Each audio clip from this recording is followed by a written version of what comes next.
अब हम चेक करते हैं kinetic interpretation of temperature.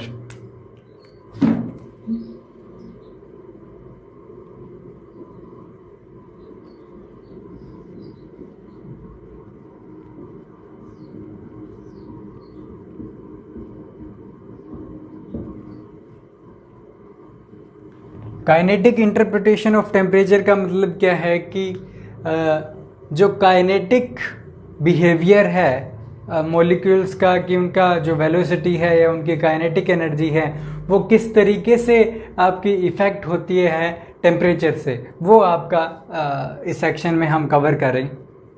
Okay, हमने प्रेशर के लिए जो फॉर्मूला डिराइव किया था वो हमारा था P is equal to 1/3। Okay, अगर 1 मोल की बात करता हूँ, देन 1 मोल की अगर मैं बात करता हूँ 1/3, और यहाँ से पी वी अगर कंसिडर करते हैं 1/3 और small m capital N A और VRMS स्क्वायर। ओके, अब इस टर्म में मैं क्या करता हूँ, मुझे पता है कि mv स्क्वायर यहाँ है, 1/2 mv स्क्वायर मेरा काइनेटिक एनर्जी होता है। देन यहाँ से मैं क्या कह सकता हूँ 2/2 इस तरीके से लिख सकते हैं। सो 1/2 mv स्क्वायर आपका काइनेटिक एनर्जी हो जाता है, कि kinetic energy is equal to, या फिर इसको एनर्जी से ही रिप्लेस कर सकते हो, energy is equal to 1/2 mvrms square. Okay, so यहाँ से हम क्या लिख सकते हैं कि pv is equal to 2/3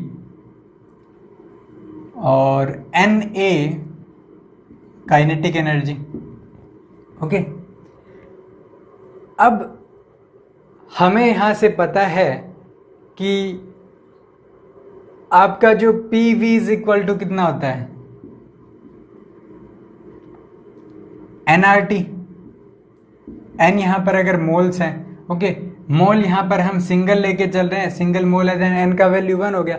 pv is equal to RT होता है। हम यहाँ से क्या कह सकते हैं, RT, इसको इसके इक्वल पुट कर सकते हैं। ओके, अब चेक करते हैं, यहाँ से अपन लिखते हैं pv is equal to mu, लिख देते हैं म्यू RT।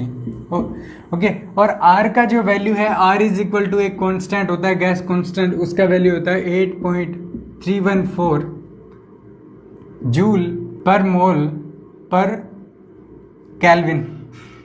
ये आपका गैस कांस्टेंट का वैल्यू होता है। ओके, अब यहाँ से Na हमें पता ही है, Na इज इक्वल टू कितना होता है 6.022 इंटू 10⁻23। ओके, सो यहाँ से हम क्या कह सकते हैं, अगर इस रिलेशन को अगर हम कंसिडर करते हैं कि जो एनर्जी है, अगर मैं काइनेटिक एनर्जी को ओनली एनर्जी से रिप्लेस कर देता हूँ, देन मेरा जो एनर्जी है वो इज इक्वल टू कितना है 3/2, okay, R divided by Na into T. R divided by Na है वो इज इक्वल टू एक कांस्टेंट होता है Kb, जो आपका होता है बोल्ट्जमान कांस्टेंट। ओके, ये कांस्टेंट होता है, इसकी वैल्यू होती है आपकी Kb is equal to 1.38 into 10⁻23 joule per kelvin. Okay, so यहाँ से आप क्या लिख सकते हो कि is equal to 3/2 kBT।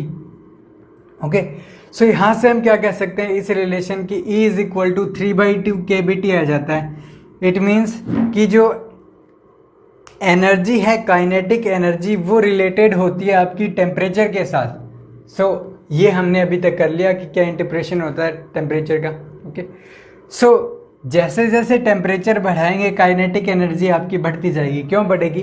Because अगर एक कंटेनर के अंदर मॉलिक्यूल्स हैं, ओके, जैसे ही हमने टेम्परेचर उनका बढ़ाया, ओके, देन जो मॉलिक्यूल्स हैं उनके पास एनर्जी इंक्रीज हो जाती है और वो फास्टली मूव करेंगे।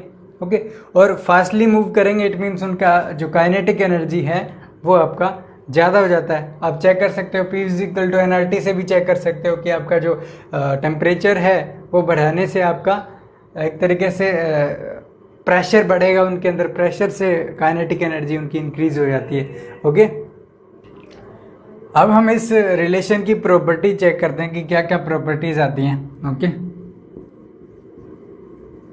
फर्स्ट प्रॉपर्टी आती है कि ये जो एनर्जी है, काइनेटिक एनर्जी, वो डायरेक्टली प्रोपोर्शनल होती है टेम्परेचर से। ओके, हमने चेक किया था कि काइनेटिक एनर्जी टेम्परेचर बढ़ाने के साथ साथ बढ़ती रहेगी। ओके, सेकंड पॉइंट आता है कि ये जो रिलेशन है एनर्जी, जो काइनेटिक एनर्जी है वो आपकी इंडिपेंडेंट होती है मास से, फ्रॉम एम।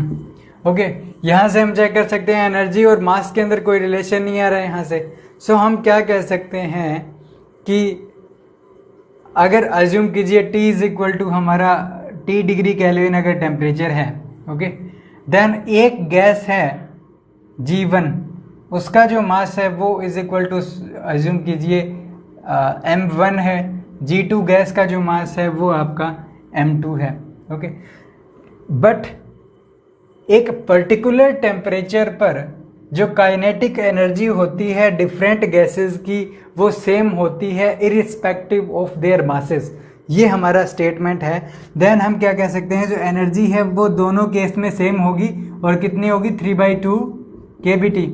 ओके, चाहे दोनों का मास डिफरेंट हो। अगर इसका मास सपोज ज़्यादा है देन इसका वेलोसिटी कम हो जाएगा काइनेटिक एनर्जी इक्वल करने के लिए। ओके, और इसका अगर मास कम है देन इसका वेलोसिटी ज़्यादा होगा। ओके, सो जो रिलेशन है वो कुछ इस तरीके से चेंज हो सकता है, बिकॉज जैसे हमें पता है कि इज इक्वल टू कितना है, 1/2 m1v1 square is equal to 1/2 m2 v2 square. ये रिलेशन से आप चेक कर सकते हो, डिफरेंट गैसेज हैं उनका जो एक तरीके से एनर्जी होगा वो इक्वल होगा और 3/2 kBT होगा।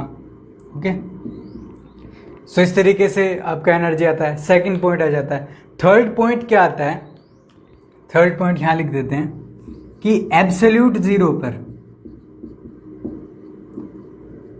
ओके, जो एनर्जी होती है E वो इज इक्वल टू आपकी होती है 0 पॉइंट एनर्जी। ओके, अगर यहां से चेक करें 0 डिग्री सेल्सियस 0 डिग्री केल्विन पर जो वैल्यू है वो कितनी हो जाती है, E इज इक्वल टू हमारा कितना हो जाता है, E इज इक्वल टू 0।